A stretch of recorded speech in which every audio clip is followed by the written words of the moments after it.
Well, many corporates are considering their relationship with the auditing firm KPMG following the Gupta wedding scandal and the SARS rogue unit report. Sasfin Hulusani have fired KPMG following in the footsteps of Signia Asset Management. Joining us now to talk more about South Africa's accounting culture, corporate culture, accountability culture is Dr. Terence Nombembe, who is Chief Executive Officer at SAICA, the Institute for Chartered Accountants, but also a former Auditor General. Good afternoon to you, Terence. We had a conversation a bit earlier, but we got interrupted by technical issues. So perhaps you've had a bit more time to think about this now from a SAICA perspective. What is SAICA's view on what has happened with KPMG and its effects on the profession in South Africa? Yeah. Now, the view that we hold as SAICA is that it's something that needs to be thoroughly investigated, which the first part of that has happened. And as I understand, KPMG is continuing with their own internal investigation. What will be important, though, is also the investigation that the regulator, that is in Independent Regulatory Board of Auditors, IRBA, is also conducting. But what's important, coming back to the question asked about the effect on the profession, is that whatever we do with this situation, it needs to help the profession to learn from these particular experiences. And in that respect, it's important that as SAICA, we really do a very good introspection and make sure that that gets carried out and rolled out to the entire profession. I think what's important also is what is it that as SAICA we do with the individuals that are affected by the specific issues that the internal probe was from KPMG was uncomfortable with. And whether or not everything has been done with rigor and transparently. And those are the questions that we're still asking ourselves, and we need to come up with an answer for those issues. What is SAICA's status? What powers does it have? What responsibilities does it have at a time like this? Are you the equivalent of the Health Professions Council, where complaints are taken about unprofessional conduct by medical doctors?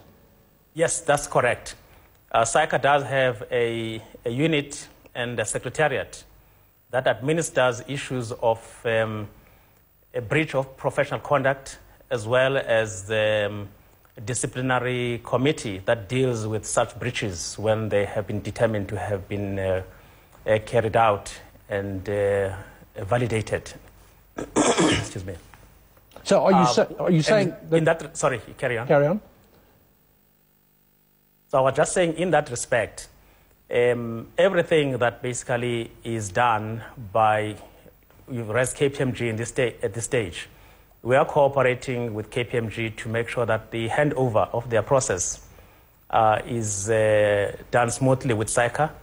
So are we also cooperating with the RBA, which is a normal process, to make sure that the handover from their side is also done with SAICA. And we do a vice versa arrangement with RBA as well, where some of the issues that we pick up affect practitioners. So the system is well-oiled and is very effective in terms of dealing with the issues of breach of the code of conduct. But you're saying you can't take that view yet because the investigations are still continuing. Well, a lot of companies are taking a view before the investigations are finished, and the danger is that the corporate reputation of one of the big four auditing firms becomes so bad that it becomes deserted. It is a very important observation, that one. It's a matter that is definitely no doubt in the public interest. As SAICA, we're looking at what it is that we can do to respond to that issue. And we will be issuing a statement on Friday on that matter, and hopefully your team will be part of that announcement. Just on another issue there. To announce it, yeah. Sorry, Terence, the gap there in the diction there. Anush Singh, the Chief Financial Officer at Eskom, suspended. Where does SAICA stand when this kind of action happens? You're right. I mean, that also is something that we do not ignore. It's a matter that, has been reported also to SAICA. Once again, we don't skip the other processes that are taking place by the prosecutorial kind of organs, we tend to wait for those. But I know the public outcry is quite heavy out there to say what should happen. But we're also constrained by some of those realities because most of the evidence is sitting with the judicial process or the prosecutorial kind of process. Yourself, Terence, you've been in this game. You're heavily involved. You are a former Auditor General of the country. You're a chartered accountant. Does it seem to you that perhaps auditors, accountants are going beyond their area of training? One thinks of the SARS report, one thinks of consulting that is done, and perhaps accountants and auditors may be very good at what they do, CAs and so on, tough qualification to get, but perhaps straying beyond their province of expertise, and possibly this is the kind of result at worst that can happen.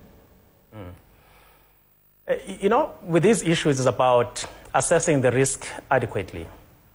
And I think with the KPMG statement, it was clear that there were some shortcomings in that respect. I do not think, though, that it's about straying into areas that chartered accountants are not competent in conducting themselves in. I do think that it's about making sure that your conclusions are always based on what standards are very clear about. Due care and validate everything you say with indisputable evidence. And I think those simple principles still hold regardless of what you do. And relying also on specialists.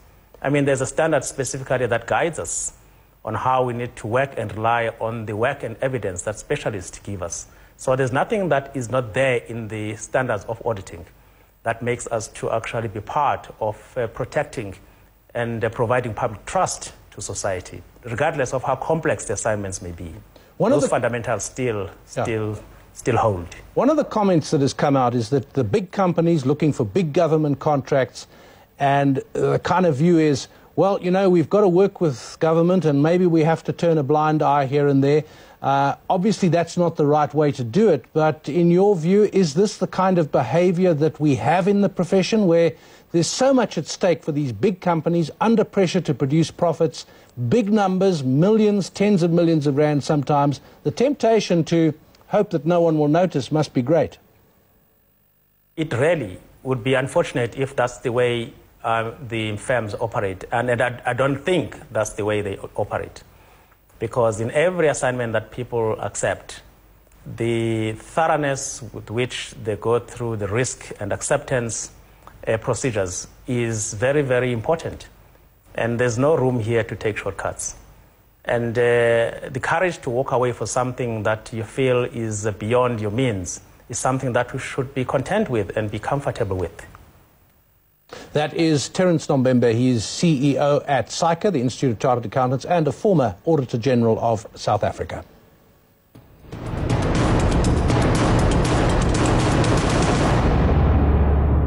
And that's it from Closing Bell South Africa for today. Closing Bell West Africa up next. From me, have a good evening.